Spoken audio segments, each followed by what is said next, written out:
Okay, hi there. Here's another in our series of MCQ revision videos.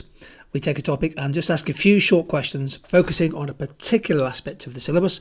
This time, here are some questions on monopoly power. Good luck. Question 1. The diagram below represents a profit-maximising monopolist. At which level of output is the price elasticity of demand equal to -1?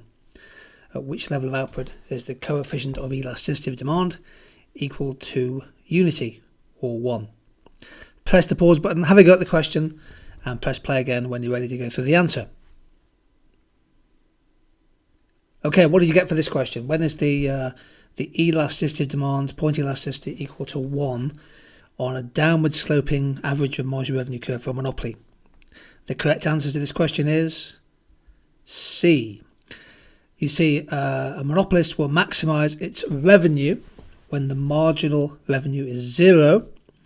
This is the midpoint of a straight line linear demand curve, and at this point, halfway down the demand curve, the coefficient of price elasticity demand is unity. It equals 1. If you take output level OC, you can't have a bigger area underneath the demand curve. So the point to take away from this is that revenue is maximised when the elasticity of demand equals 1. Percentage change in price equals percentage change in demand, leaving revenue unchanged. Question number 2. If a monopoly takes over 100% of a market previously operating under perfect competition, the long run impact on price and output will be what? Again, press the pause button, have a think about the question, and then come back to me when you're ready to go through it. So what do we think? A monopoly takes over a competitive industry. What's about the long run impact? The correct answer to this question in terms of price and output is D.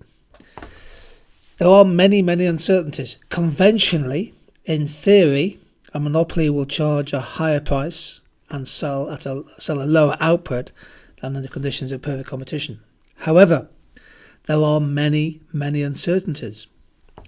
So, for example, what are the long-run costs under pure monopoly? Are the potential for scale economies, which would bring down the cost and the price and increase the output?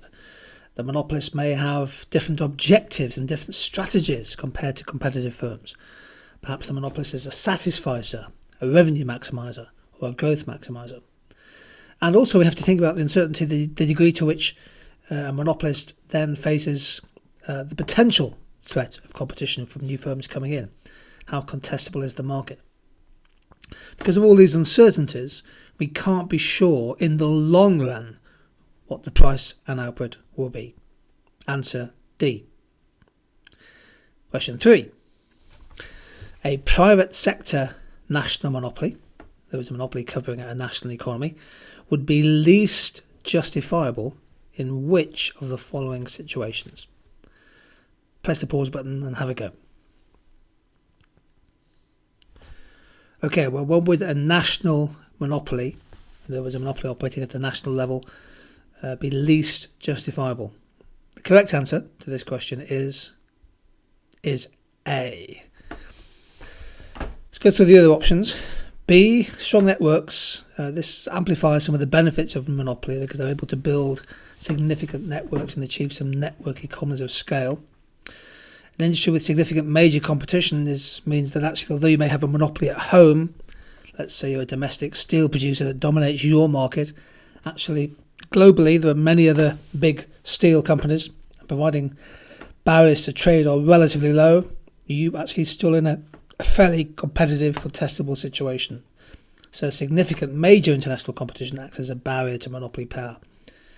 And the D, of course, monopoly is often justified on the grounds that the profits they make can be help to finance important research and development, which could lead to a faster pace of innovation and an improvement in dynamic efficiency. So A is the right answer. When there's a very low minimum efficient scale, the average cost curve in the long run looks similar to this diagram. Limited scale economies brings a risk of diseconomies if you allow one firm to dominate the market.